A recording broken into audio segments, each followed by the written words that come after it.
नमस्कार बंधुरा welcome to WB studio. आशा करी तुम्हारा सबाई सुस्थ और भालो आछो।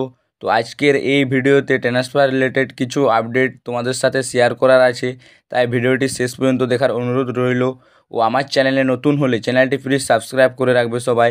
চলো বেশি দেরি না করে ভিডিওটি শুরু করা যাক। প্রথমেই যে আপডেটটি দিতে চলেছি পাঞ্জাব এফসিকে নিয়ে।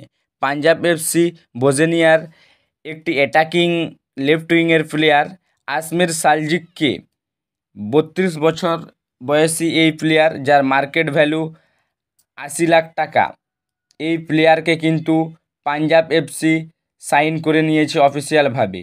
লেফট উইংয়ের প্লেয়ার 32 বছর বয়সী, তাকে কিন্তু তারা সাইন করিয়ে নিয়েছে। এর পরের যে আপডেট কেরালা ব্লাস্টারকে নিয়ে, গ্রিকের প্লেয়ারের পরিবর্তে অর্থাৎ ডিয়ামান্টাউসের পরিবর্তে নতুন স্প্যানিশ প্লেয়ারকে কিন্তু তারা অফিসিয়ালভাবে ঘোষণা করলো। 30 বছর বয়সী সেন্টার ফরওয়ার্ড, যার মার্কেট ভ্যালু 7.2 কোটি টাকা, জেসুস জেমিনেসকে কিন্তু তারা অফিসিয়ালভাবে সাইন করালো। তো এর পরের যে আপডেট সাহিল তাবরাকে নিয়ে। 28 বছর এই ভারতীয় ডিফেন্সিভ মিডফিল্ডার প্লেয়ার, যার মার্কেট ভ্যালু 1 কোটি টাকা, তিনি কিন্তু এফসি গোয়াতে যোগ দিলেন। ট্রান্সফার মার্কেট বন্ধ হওয়ার আগে এফসি গোয়া কিন্তু সাহিল তাবরাকে তাদের দলে নিল।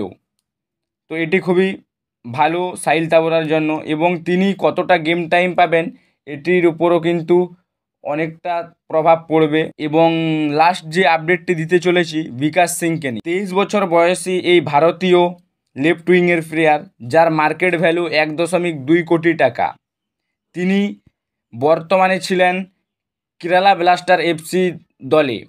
তো এই মুহূর্তে মোহামেডান এফসি তাকে কিন্তু অফিসিয়ালভাবে ডিল ডান করে নিল।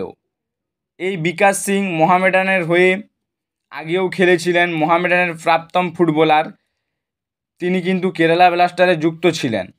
তো মোহামেডান এফসি তাকে কিন্তু লোন ডিলে কেরালা থেকে তাদের দলে যুক্ত করালো। তো আজকের এই ভিডিওতে এই কিছু ট্রান্সফার আপডেটই তোমাদের সঙ্গে শেয়ার করার ছিল। ভিডিওটি ভালো লাগলে লাইক, শেয়ার, ও আমার চ্যানেলে নতুন হলে চ্যানেলটি প্লিজ সাবস্ক্রাইব করে রাখবে। চলো দেখা হচ্ছে নেক্সট ভিডিওতে। ধন্যবাদ।